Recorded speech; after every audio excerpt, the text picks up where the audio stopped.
So the devs have just put out an update confirming that the PTB is tomorrow, and there is a lot of long-awaited changes in this, and a lot of unexpected changes as well that we're going to be seeing. It is huge. Ladies and gentlemen, boys and girls, I'm the King, and welcome back to the channel. We have a lot to talk about today, so I'll make everything quick. Before we jump on into this, make sure you guys are subscribed to the channel, because over 60% of you guys are not subbed, and we're uploading daily Dead by Daylight content, so you don't want to miss out. So hit the subscribe button down below, and double check if you think you are, because sometimes YouTube unsubscribes you. And make sure you guys also take a look at our streaming schedule, because we'll be live on Twitch. You don't want to miss out on those as well. With that being said, let's jump on in and dive into everything that has been given to us, because my god, is there a lot. So here it is, the developer update for April 2021, posted by Peanuts. It says, we're back with another developer update. A series of posts are going to be over the biggest changes coming into Dead by Daylight. This time around, we'll cover a long list of killer, perk, and quality to life updates that'll appear in the upcoming PTB. So let's zoom this in so we can actually read some things here. And it says, first of all, killer updates and nightmares. So here is the nightmare nerf, or Freddy nerf, that we've been talking about for such a long time. Let's see what they've done to our boy Freddy. So it says, the nightmare. For some time, the nightmare has stood out from the crowd with a particularly high kill rate, averaging roughly 3 kills per match. With that in mind, we've made some slight tweaks to bring him closer to line of the rest of the roster. It says, we've decreased his movement speed while placing a snare to 4 meters a second, previously no speed change, and reduced the maximum number of placed snares from 8 to 5. Likewise, the maximum number of dream pallets has been reduced from 10 to 7. A handful of his add-ons have also received changes. Add-ons which previously reduced action speeds now make various actions louder. Preparing generators, grunts of pain, footsteps. Black Box also has a new effect. When an exit gate is opened, it is blocked for sleeping survivors for 10 seconds. Alarm clocks have also received some tweaks to make their effects clearer and more rewarding. Using an alarm clock will now make you fully immune to sleep, including sleep chased by a killer hit for 30 seconds. This effect is now shown on the HUD by turning your sleep timer yellow and having it tick down. And finally, the last thing for Freddy, it is, with these changes, we hope to promote more strategic use of the dream traps rather than placing them constantly during the chase, as well as encouraging survivors to seek out alarm clocks. We'll monitor his performance closely and adjust where necessary going forward.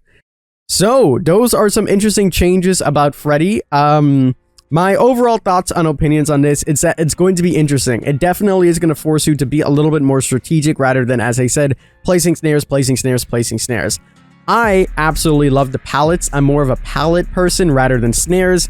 Snares to me were just kind of like, because survivors could avoid them, and if they do run through them, they still can get distance from you if they know how to play their cards right.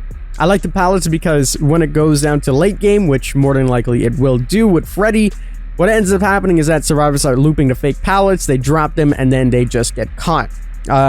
Normally, if they're looping pallets, they would just see a snare, for example, and avoid it and go to a different section. So I always like that.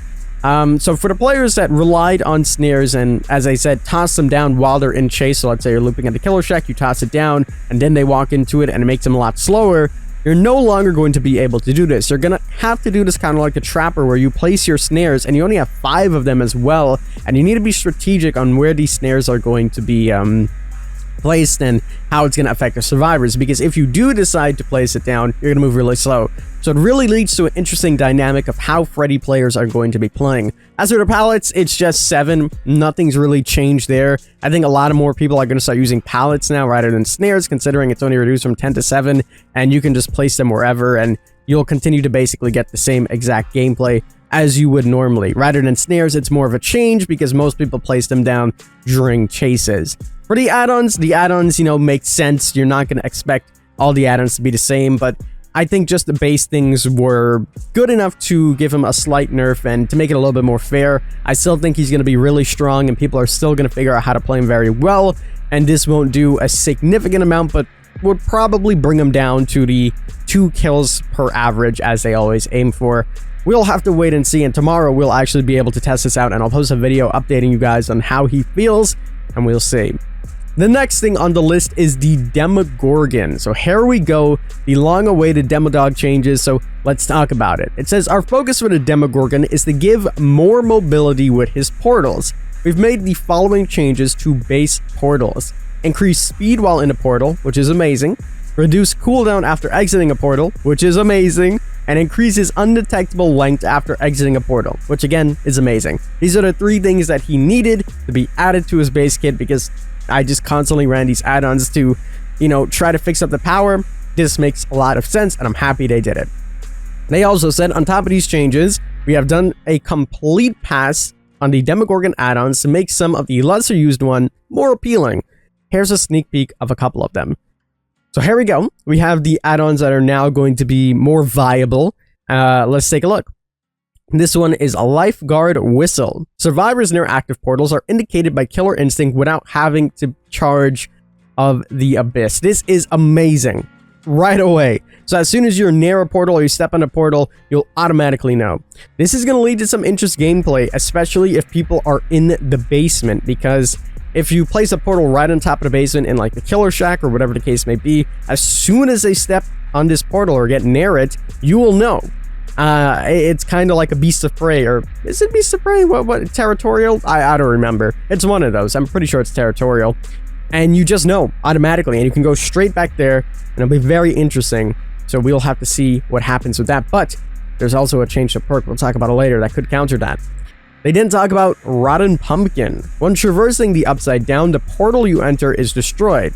Gain an additional 200 blood points for the traversal. I like this one. We never actually had an opportunity to destroy our portals, and this is something that a lot of people have been asking for, having the ability to, get rid of their portals and place it somewhere else, because sometimes it might not be tactical in a specific part of the game, and then you're forced to basically wait until a survivor breaks the portal. So this kind of works very well.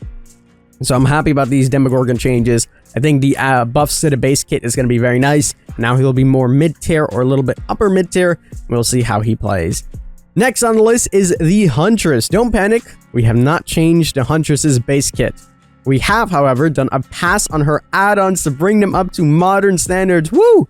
Yes, this includes the infamous iridescent head. That is amazing. So let's see the 2 sneak peeks that they're going to be giving us. We have Soldiers Putty. I'm bad at pronouncing words. You guys know this. You guys always make fun of me for it, but let's talk about it. The Huntress moves at 4.6 meters per second when she no longer has hatchets. This is going to be quite interesting because we only ever had one iridescent add-on for the Huntress, so this is going to be quite nice. I can see this coming into play in certain situations, but then you, as a Huntress, you would want to reload. At that point, you're just an M1 killer. It can come into play catching survivors off guard, like if they're so used to looping you 110, you have 1 hatchet left, you miss it, and then you're all of a sudden really quick. If they're trying to cut a loop short, you might be able to catch up to them. And the next one is Eerie Head. I'm actually excited to see what they're doing. Let's see. Inflicts dying upon the victim, so it still does the same thing. Caps the maximum carried hatchets, so that's quite interesting. I expected a little bit more, to be honest. I always thought that they were going to make it so that if you're 15 meters, like the community has been saying, then you will basically be able to get downed, and if not, it will just be a regular hit. We'll see how this one goes. It is what it is. But a lot of people, including myself, oftentimes also ran Flower Babushka with this. But we will no longer be able to run something like Flower Babushka, because if you read at the top, it says that the add-ons will bring them to modern standards. So we will see if they made some changes to some of those. Obviously, there were some add-ons there that were just incredibly strong for their rarity, like Oak Haft and Managrass Braid. So we'll see exactly how strong they will be and what changes with them. So if you guys haven't already, start leveling up your Hunters so you can get some of those brown add-ons that are more than likely to be changed into better add-ons. Let's talk about the twins, shall we? They said that the twins, last but not least, we have some small set of tweaks for the twins. Increased cooldown after successfully downing a survivor with Victor from 3 to 5. So a little bit of a nerf there. Camera control is now immediately restored when taking control of Charlotte, which is great. Silencing Cloth, which is Yadon, increases undetectable duration up to 20 seconds upon taking control of Charlotte. And Iridescent Pendant, increase exposed during duration to 30 seconds when a survivor crushes idle victor. So pretty interesting. There's a bit of balancing here with some of the add-ons, and more so of a nerf with the cooldown, which is good because sometimes it can be a little bit difficult and you can really soak really quickly with Victor. So hopefully this will bring it up to the standard that they want. Now we have some perk changes, so let's go ahead and read them. We have the first perk change being Small Game. Alright, it has come to our attention that some of you really hate small piles of bones. To aid you in the totem destroying mission, we've made some long requested changes to Small Game. I'm very happy that they are looking at the older perks because there's so many older perks in the game that really don't belong in the 2020 standard of things, and they just suck. Nobody uses them and they're a waste of space, so hopefully they'll take a look every single chapter and make these better so people can use them. So let's see. Small Game now shows the number of remaining totems as tokens on the perk. The detection range decreases by 5 degrees for each totem cleansed, and Small Game no longer detects killers' traps. Beautiful, beautiful, beautiful. So those are really good changes to Small Game. I'm very happy about it. I remember there was an argument way before, though, about people saying that Small Game should have tokens on them. And there was an argument, a counter argument to that actually made sense. I don't remember it off the top of my head, but we'll continue. Lucky Break is the next perk on the list. Lucky Break now hides scratch marks in addition to blood pools to help you lose the killer. To compensate, the total duration has been reduced to 70, 80, and 90. Very nice buff to Lucky Break. I actually kind of like that. And combined with Iron Will, that will be a little bit interesting. We'll see how that one plays out. Soul Guard. Woohoo! I like Soul Guard. A small change here. Soul Guard now has a cooldown of 30 seconds after activating. Realistically, this won't affect the mass majority of cases. This change is purely to prevent stacking healing speeds and Soul Guard from getting out of hand. I see. So this is basically changing what you may have seen on some other content creators' videos, where they just healed up really, really quickly, and it worked with Wheel Farm Forever and things like that. And you could just heal and heal and heal before the killer could even do anything. It was actually quite funny to see, and they obviously nerfed it so it won't happen in a public game, which was really difficult to happen in a public game as is, but yeah. Open-handed is next on the list. Finally, the open-handed changes. Take 2 for open-handed. We've slotted this update back for the upcoming PTB. Open-handed now has an increased effect, 8, 12, and 16 meters, but no longer stacks with itself. This makes the perk more appealing on its own without needing to stack it with other survivors in the match. Beautiful. So we finally got that open-handed change in that we wanted for a very, very long time, so I am happy about that. Next on the list is Zanshin Tactics.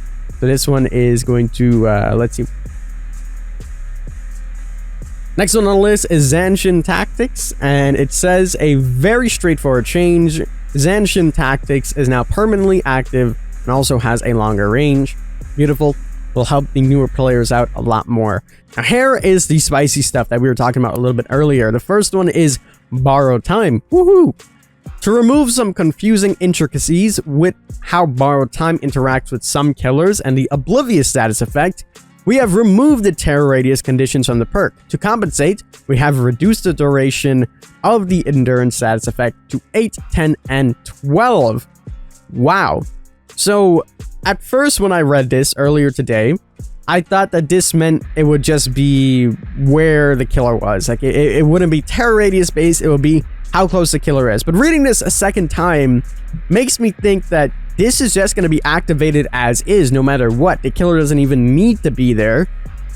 That's going to be pretty interesting. A major buff to Borrowed Time, and you're definitely going to see this perk being run a lot more. Now, back in the days, if you guys don't remember, Borrowed Time was kind of similar to this. As soon as you unhook somebody, they would get the Borrowed Time effect, and you would get the Borrowed Time effect as well. They eventually changed that, where only the person that's being rescued gets the Borrowed Time effect. So now it's going to be quite interesting, where it says you now have a reduced duration of the Endurance status effect, but you'll basically get it at any time. So even if the killer is like camping in the corner, or, you know, insidious face camping or something, and they have no heartbeat, you will still get your Borrowed Time active no matter what. Interesting change. I can't wait to see how it plays out And next, we have Object of Obsession. Now, we actually heard about these object changes a very long time ago. Let's see how much it has changed from where they gave us, where they said this was early. So, let's read. This BTB also features the newly reworked Object of Obsession. Anytime your aura is revealed to the killer, their aura is revealed to you, and gain a 2, 4, and 6% bonus to healing, repairing, and cleansing speed. If you are the obsession, your aura is revealed to the killer for 3 seconds every 30 seconds. This new version has a few new benefits: being able to track the killer, being able to deduce which aura reading perks the killer is using when Object of Obsession activates, being able to interact with the killer, and then sneak away before they get there. With these changes, we hope to make Object Obsession more fun and interactive for both sides. I like this one. This one isn't too bad. You now have anytime your aura is revealed to the killer, their aura is revealed to you and you gain 2-4%, so that's great. So you'll have a little bit of bonus every 30 seconds and you won't be able to just see the killer at all times every single time. So works pretty good. Every 30 seconds you'll basically get like a blip. I think that's a actually pretty decent perk now. Next on the list are miscellaneous changes to Toolbox. The chances to receive a skill check while using the Toolbox has been increased. This change makes toolboxes feel more interactive while they are in use. This is totally not because the lead designer had a skill check challenge and got unlucky 3 matches in a row. The next one is hatches. Woo, hatch changes. Another small tweak, we have decreased the time the hatch remains open after a key is used from 30 seconds to 10 seconds. Like before, if the hatch closes naturally, or it's kicked shut, or is not kicked shut, I should say, the endgame collapse will not start. And they said, please note that this is not the final change keys will be receiving. We'll share more info on the future of keys as soon as we can. So key changes in the future, this is not the key change, so on and so forth. HUD changes are also being changed. This is a huge PTB. For 4.7.0 PTB, we have made some more changes to the HUD. This time focusing on the visibility of killer powers under survivor portraits. In this update, we have made improvements to the Doctor's Madness effect. Finally, the Nightmare's Dream Whirl effect and sleep timer, the Plague's interaction meter, stock meters, and Ghostface's mark. Additionally, we've also adjusted the survivor portrait so it's no longer obstruct the bottom of the power indicators. Woo! We got some great HUD changes, something that we've been asking for such a long time. I'm very happy to see this. Next on the list is the struggle update. So, we talked about this in a video not too long ago. To sum this one up really quickly, when you are on a hook, you will get skill checks rather than spamming your button and tapping your controller. And if you miss these skill checks, it'll remove a chunk of your struggle bar. If you do not attempt to hit 2 consecutive skill checks, you'll immediately be sacrificed. As you receive the skill checks, your struggle meter will gradually decrease at the same rate as before, as I said. And this is pretty awesome. So we'll have 2 skill checks. You'll still be able to die in a timely manner if you're looking to do so.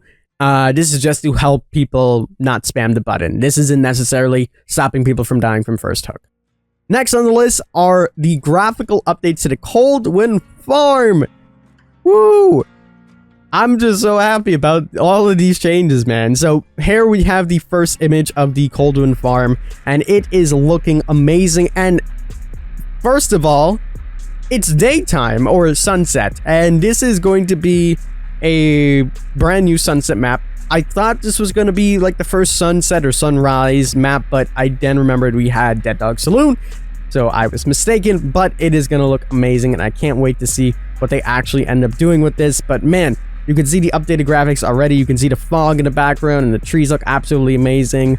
You have the hay barrels going. It just looks great. And then next we have the actual Thompson house here, and you can see that it looked like it got some new wood. You can see new jugs around, and the land looks a lot more flat and beautiful. You can see how old this house really is, and it looks really good. Notice we still can't see any pallets or anything like that, but we now have a tree where typically the loop was. Actually, my cam is in the way. I don't really know where to put it because this is kind of all over the place. But if you take a look right here, you can see all of that. And then we finally can see the corn. Oh, the corn is finally here. We get the cornfield as well. You can see the new updated killer shack in the background. You can also see the tiles look very similar to Dead Dog, and you can see the old meat tree is hanging down over there. It looks really dead. Looks like a little orchard tree there, and it looks really, really awesome. And the final image that we have is of Torment Creek, and wow, Torment Creek looks a lot different. You can see that there is a lot less wood than we're used to. We also see those crates coming around, all the corn, barrels, jugs, ladders. There's a whole bunch of new things in here, and I can't wait to actually play on this tomorrow and see what it's all about. Tomorrow's gonna be a long day. We're gonna have a lot of things to take a look at. We gotta take a look at the Freddy changes, the Huntress changes, the Demogorgon changes, all the map changes, the add-on changes, the HUD changes, the perk changes. There is a lot to digest, so make sure you guys are subscribed down below, because tomorrow we're going to be putting out a bunch of videos talking about everything that is going to be changed. I am so happy with this PTB, and I haven't even played it yet. This is one of the biggest PTBs I think we've gotten to date, besides like changes to certain meta perks or something like that. There is a lot to digest in this, and we'll take a look at everything tomorrow, so make sure you guys are subscribed to the channel if you aren't already. If you guys did enjoy it, make sure you leave a like down below as well. Check out the Twitch, and fan-made chapters are going to be returning tonight at 11 p.m. Eastern Standard Time, so make sure you guys are checking that out. As always, I'm the King. I tip my crown to you guys, and we'll see you in the fog.